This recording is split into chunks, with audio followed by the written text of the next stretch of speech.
Hi students, welcome in chemistry classes. मैं हूं प्रियंका जैन और आप देख रहे हैं crash courses and numericals videos for class 11th and 12th। पिछले वीडियोस में आपने देखा था केमिकल काइनेटिक्स पर क्रैश कोर्स और first order second order reaction पर बेस्ड न्यूमेरिकल्स और स्टोइचियोमेट्रिक टर्म्स पर based numericals.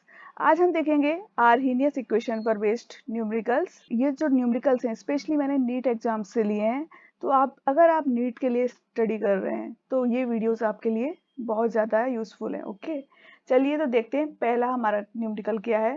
For a reaction activation energy is given us 0, okay, E is equal to 0 and rate constant at 200 Kelvin is given to us, that is 1.6 into 10 to power 6 in second inverse. Now the rate constant at 400 Kelvin will be, okay तो इस reaction में हमें क्या दिया है कि activation energy 0 के equal है और हमें रेट कांस्टेंट दिया है 200 केल्विन पर। हमें 400 केल्विन पर रेट कांस्टेंट बताना है। तो आप जानते हैं अगर रेट कांस्टेंट जो होता है वो किस पर डिपेंड करता है, टेम्परेचर पर। और अगर आपको निकालना है, एक रेट कांस्टेंट आपको दिया है, दूसरा निकालना है, तो आप फॉर्मूला कौन सा यूज करेंगे। मैंने आपको पूरे फॉर्मूलाज, अगर आपने मेरा वीडियो देखा है क्रैश कोर्स का, तो उसमें दिए हुए हैं, ठीक है। तो फर्स्टली आप उस वीडियो को देखिएगा। तो यहाँ पर जो फॉर्मूला लगेगा वो है log K2 upon log K1 is equal to EA upon 2.303 R 1 upon T1 minus 1 upon T2। Okay, तो जब भी आपको दो टेम्परेचर्स दिए हो, दो रेट कांस्टेंट दिए हो, आपको एक्टिवेशन एनर्जी निकालनी हो, या आपको इनमें से कुछ भी एक चीज ना दी हो, एक्टिवेशन एनर्जी दी हो, तो आपको रेट कांस्टेंट निकालनी हो, तो आपको ये फॉर्मूला यूज करना है, ठीक है। अभी आपको ये एक्टिवेशन एनर्जी किसके इक्वल दी है, 0 के। तो ये पूरी टर्म यहाँ पर आपने अगर 0 पुट किया तो ये जो पूरी टर्म है वो किसके इक्वल हो जाएगी, 0 के हो जाएगी। It means we can write log K2 upon K1 is equal to 0। Okay, और किसी भी कंडीशन में log जब 0 के इक्वल होता है, इट मीन्स वो कंडीशन क्या है, अगर हम के log को हटाएंगे तो ये क्या हो जाएगा, K2 upon K1 is equal to 1। Okay, तो यहाँ पर आप वैल्यू पुट कर दीजिए। K1 की वैल्यू आपको दी हुई है, क्या दी है आपको, 1.6 into 10 to power 6, this will be equal to 1। तो हमारा क्या आता है, K2 is equal to 1.6 into 10 to power 6। इसकी वैल्यू किस में है आपको पता है, सेकंड इनवर्स 1 में। इट मीन्स ये फर्स्ट ऑर्डर का रेट कांस्टेंट है, तो ये आपका आंसर है। अब इस आंसर को आप मैच करिए, ये देखिए यहाँ पर ऑप्शन नंबर 2 ये आपका राइट आंसर है। ओके, चलिए देखते हैं नेक्स्ट क्वेश्चन। ओके, देखिए ये क्वेश्चन पीएमटी के 2012 के क्वेश्चन पेपर से लिया है। In a zero order reaction for every 10 degree rise of temperature the rate is get doubled if the temperature is increased from 10 degree centigrade to 100 degree centigrade, then what will be the rate of reaction. क्या बात समझ में आती है आपको। यहाँ पर आपको दिया है कि रिएक्शन जो है वो जीरो ऑर्डर की है और आप 10 डिग्री टेम्परेचर में राइज करते हैं, तो रेट क्या हो जाता है, डबल हो जाता है। यानी कि हर 10 डिग्री राइज के लिए ये K2 है वो पहले से डबल हो जाएगा। और आपसे क्या पूछा गया है, 10 डिग्री से 100 डिग्री सेंटीग्रेड आपने टेम्परेचर बढ़ाया। यानी कि अब देखिए आप पहले 10 से 20 बढ़ा रहे हैं हर 10 डिग्री टेम्परेचर राइज के लिए। यहाँ पर रेट डबल हो गया, आपने इसको फिर 30 पे ले गए, फिर रेट डबल हुआ, फिर 40 पे ले जाएंगे, रेट फिर डबल हुआ, फिर 50 पे गए, रेट डबल हुआ, फिर 60 पे गए, फिर रेट डबल हुआ, 70 पे फिर डबल हुआ, फिर 80 और फिर 90। आप वैसे तो डिवाइड भी कर सकते हैं, लेकिन आप यहाँ पर इस तरीके से देखिए तो चीज़ें ज़्यादा क्लियर होंगी। देखिए यहाँ पर कितनी बार हम रेट को डबल कर रहे हैं, 1 2 3 4 5 6 7 8 9 टाइम्स। यानी जो हमारी n की वैल्यू है वो कितनी है, 9 टाइम्स। हम लिख सकते हैं 2 टू पावर n हमें करना है। रेट जो है वो डबल हो रहा है बार बार, तो 2 टू पावर 9 आपने किया, तो इसका मतलब 2 आपको 9 बार मल्टीप्लाई करना है। इसका मतलब कितना आएगा, 512 टाइम्स। ओके, मतलब रेट कितना डबल हो जाएगा, रेट जो पहले रेट था उससे 512 टाइम्स हो जाएगा। ओके, तो ये आपका ऑप्शन नंबर 4 ये राइट आंसर होगा।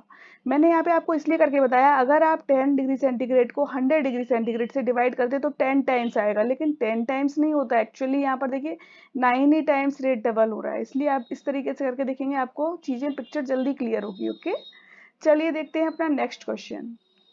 अब हमें क्या दिया हुआ है, देखिए इस क्वेश्चन में एन एक्सोथर्मिक रिएक्शन हमें दी है इज चेंजिंग टू y, और हमें क्या दिया है, activation energy is 30 kilo joule mole inverse 1।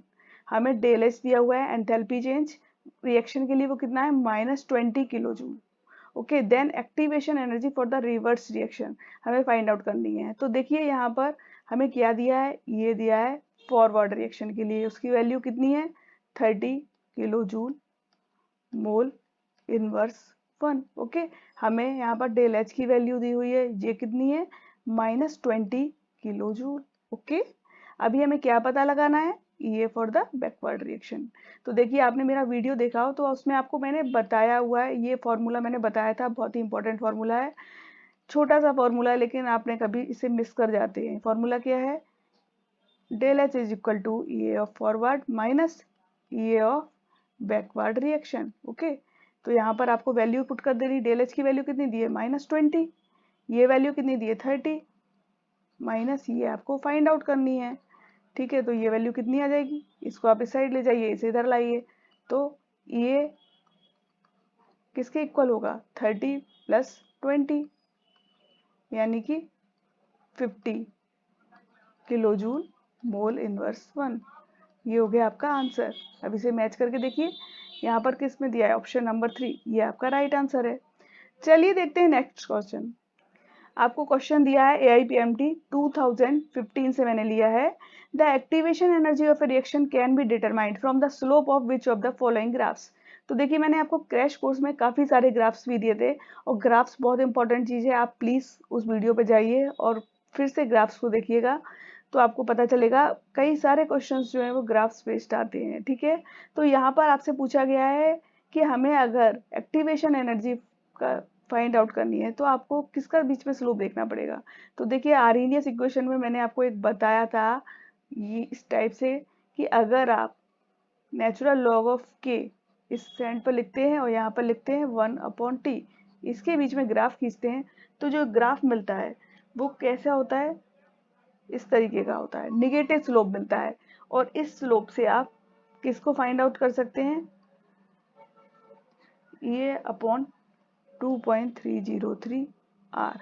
तो इससे आप एक्टिवेशन एनर्जी की वैल्यू फाइंड आउट कर सकते हैं। ओके, ये था, यहाँ पर शायद माइनस होगा, माइनस ये अपॉन 2.303 आर, तो इससे वैल्यू फाइंड आउट कर सकते हैं। ओके, तो ग्राफ जो है कुल मिलाकर नेचुरल लॉग ऑफ के और 1/t के बीच खींचना है। ओके, तो हमारा ऑप्शन नंबर 2 ये राइट आंसर है। ओके, देखिए अब नेक्स्ट क्वेश्चन देखते हैं, the rate constant, the activation energy and the frequency factor for a chemical reactions are. ये देखिए, ये पहले आपको दिया है रेट कांस्टेंट 3 × 10⁻⁻⁴ सेकेंड इनवर्स 1। दूसरा दिया है आपको, ये क्या है, एक्टिवेशन एनर्जी 104.4 किलो जूल पर मोल। और तीसरी चीज आपको दी है फ्रीक्वेंसी फैक्टर यानी ए की वैल्यू 6 × 10⁻14 सेकेंड इनवर्स 1। तीन वैल्यूज आपको दिए हैं। अब आपको ये फाइंड आउट करना है कि रेट कांस्टेंट की वैल्यू क्या होगी टी इन्फिनिटिव पर। ओके, तो देखिए एक फॉर्मूला था, अगर आपने देखा है आर्हेनियस इक्वेशन में क्या फॉर्मूला था, क्या थी Arrhenius equation, K = A exponent of -E/A/RT, ये होती है आर्हेनियस इक्वेशन। इस इक्वेशन के साथ मैंने आपको एक क्लू दिया था कि अगर T इन्फिनिटिव हो जाता है, यहाँ पर जो T है इसकी वैल्यू अगर इन्फिनिटिव हो जाती है तो इस पूरे एक्सपोनेंट की वैल्यू किसके इक्वल हो जाएगी, 1 के, यानी जो K है हमारा वो A के इक्वल हो जाएगा। इट मीन्स K की वैल्यू कितनी होगी, आपको A की वैल्यू कितनी दी है, 6 × 10⁻14, 6 × 10⁻14 सेकेंड इनवर्स 1। तो ये आपकी किसकी वैल्यू हो जाएगी, K की भी वैल्यू होगी। ठीक है, तो यहाँ पर देखिए ऑप्शन नंबर 2 ये आपका राइट आंसर है। ओके, तो छोटी छोटी चीजें हैं जो आपको ध्यान रखनी है, इससे आपके क्वेश्चंस बहुत इजीली निकल आते हैं। चलिए देखते हैं नेक्स्ट क्वेश्चन। ओके, देखिए question, the rate of reaction increases to 2.3 times when the temperature is raised from 300 Kelvin to 310 Kelvin. If K is the rate constant at 300 Kelvin, then the rate constant at 310 Kelvin will be। यानी दो temperatures आपको दिए हुए हैं, एक temperature पर K की value कितनी है, K है, और दूसरा टेम्परेचर कितना है, इससे 10 डिग्री ज़्यादा है। मैंने आपको क्या बताया था कि KT + 10 और KT is generally equal to 2 to 3 times। It means आप हर 10 डिग्री जो टेम्परेचर में राइज करते हैं, इससे जो रेट कांस्टेंट होता है वो 2 गुना या 2 से 3 गुना ज़्यादा हो जाता है। तो आपको क्या दिया हुआ है, K2 की वैल्यू दी हुई है, कितनी है, K है, और K आपको फाइंड आउट करना है। यहाँ पर ये K2 आपको फाइंड आउट करना है, और KT प्लस 10 आपको नहीं दिया है, आपको KT दिया है, इसकी वैल्यू क्या दी है, K दी है। और यहाँ पर ये बात दी हुई है 2 to 3 टाइम्स, जो मैं बोल रही हूँ वो यहाँ पर कितना दिया है, 2.3 टाइम्स। ओके, तो K2 की वैल्यू कितनी हो जाएगी, 2.3 के। देखिए आपको इसमें कैलकुलेशंस भी नहीं करनी थी, क्वेश्चन कितना सिंपल था। तो ये ऑप्शन नंबर 3 जो है आपका, ये राइट आंसर है। ठीक है, तो इस तरीके से कुछ क्वेश्चंस करने होते हैं जो बहुत ही इजी होते हैं। अगले वीडियो में मैं आपके लिए क्रैश कोर्स लेके आने वाली हूँ, और फिर उसके बाद हम लोग फिर न्यूमेरिकल्स भी देखेंगे। अगर आपको कहीं कुछ प्रॉब्लम आती है न्यूमेरिकल्स करने में तो आप मुझे कमेंट कर सकते हैं। अगर आप चाहते हैं मैं किसी टॉपिक का डिटेल्ड वीडियो बनाऊं तो उसके लिए भी आप कमेंट कर सकते हैं। और अगर आपको ये वीडियोस पसंद आ रहे हैं तो प्लीज़ लाइक और शेयर करना मत भूलिएगा। Okay, thank you.